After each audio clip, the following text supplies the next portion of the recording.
Hey Terraria fans, welcome back to another installation of my journey to conquer Calamity's death mode. Yep, that's right. A guy who spends most of his time taking on fun, relaxing building projects is going to take on a host of new bosses with new mechanics on a harder than needed difficulty. So things should go just swimmingly.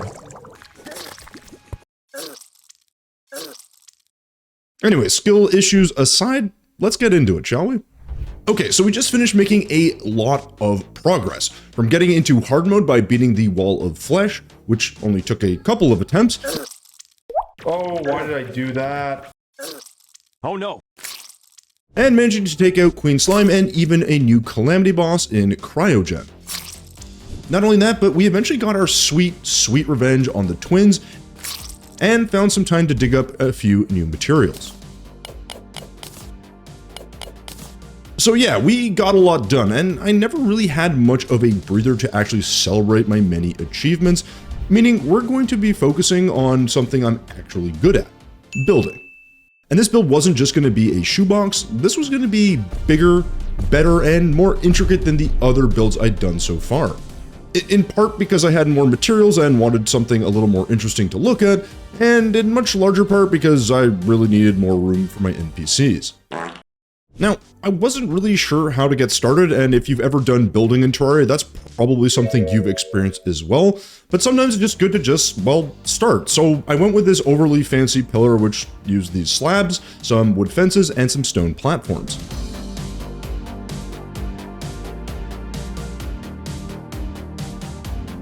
And honestly, I'd say I'm off to a pretty great start here. I mean, it's nothing crazy, but it's a good start.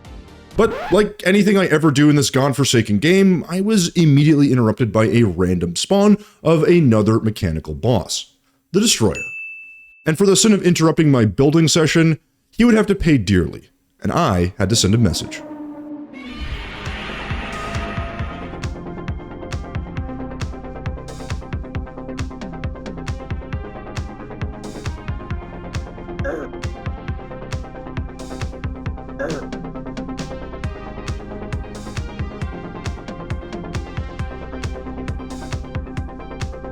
With a final desperate nosedive, the Destroyer charged in and met face to face with my favorite explosive barrel.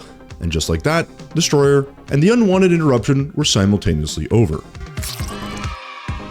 Now, weirdly, without even realizing it, we've actually made some pretty important progress. As you might remember from the previous episode, which if you haven't checked it out, I highly recommend you do so, beating mechanical bosses in Calamity will unlock your hard mode ores. So while last episode we actually beat the twins and unlocked the first tier of those ores, defeating the Destroyer meant that we'd actually access the second tier. So things like Orichalcum and Mithril were now actually available for my use.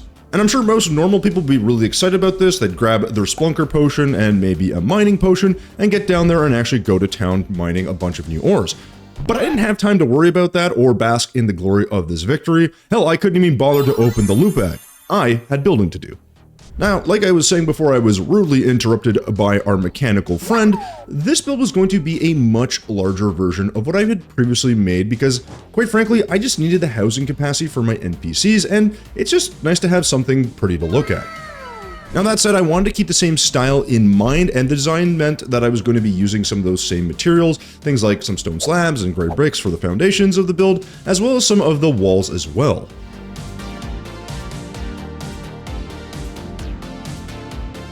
Of course, there'd be wood and some other details later, but we'll get to that in a moment. So once the ground level was more or less sorted, I got to work on building this thing vertically with no particular design in mind because, again, I don't really know what I'm making, I'm just sort of making it. But I was making sure to keep the same materials and palette in mind to really just make this whole thing feel nice and cohesive.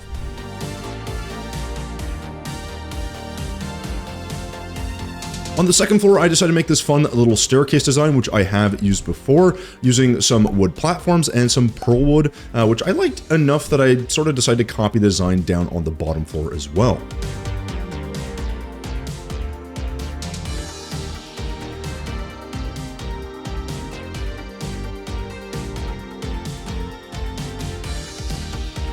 course, I could just leave things somewhat simple here, but I thought this middle section on the upper floors was a perfect place for a spiral staircase, so I just used some mahogany fence and a few stone platforms and a couple of gray brick walls to get the desired effect.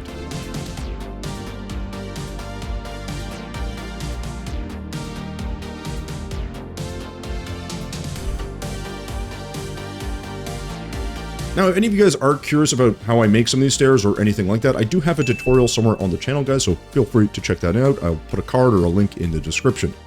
Anyways, on the second floor, I decided to spruce up one of the rooms using a support beam made of mahogany wood and a few windows with some ebonwood wall around the frames.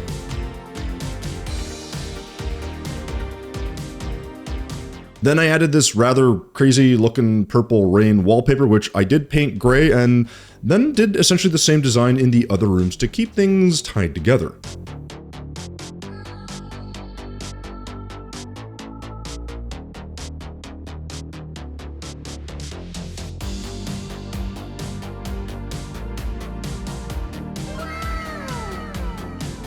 The last piece of the puzzle was a somewhat rounded roof that used some red and blue Dynasty shingles, which I then painted black, and just generally I think has a bit of a different feel from the traditional sort of triangular roof that I normally make, and was a pretty good fit for this design. And from there I just continued to add the final details with the wallpapers, paint a few pieces of furniture, until we ended up with this. That's a pretty darn good looking home if I do say so myself. And normally I'd highlight some more features and details here and why I think they're interesting, or maybe, you know, add a couple more of the details like some books, some bottles, that kind of thing to make this thing really come to life. That's what I'd normally do, but instead I was once again interrupted by yet another mechanical boss. This time it was Skeletron Prime.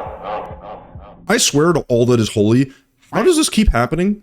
Apparently the message I sent by defeating the mechanical worm was not quite as well received as I had hoped.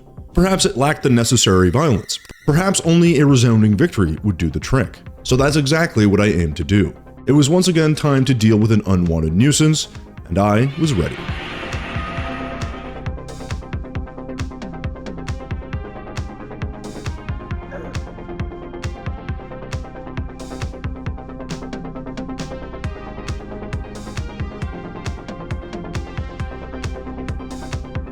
After a total dominating fight, the last few strikes from my icebreaker landed, and I had achieved a complete and flawless victory.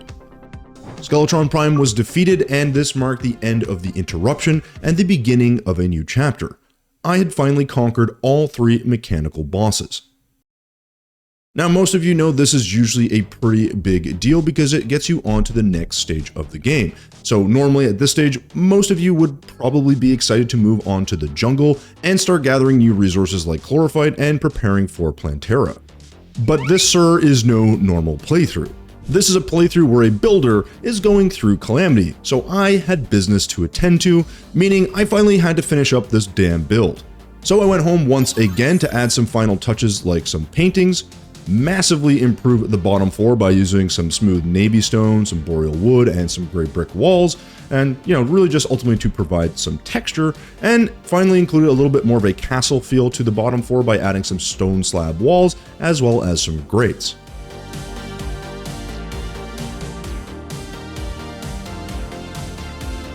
Now that this thing is really starting to come together, I went up to upgrade the outdoor area by adding some custom hanging lanterns and a little nice seating area, which I think looks kind of cute.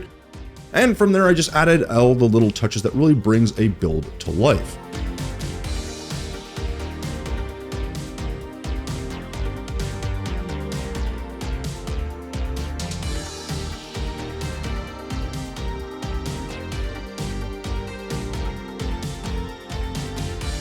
And with that, the build that I had started so long ago, the build that had been interrupted by not one, but 2 different mechanical bosses, had once and for all been completed.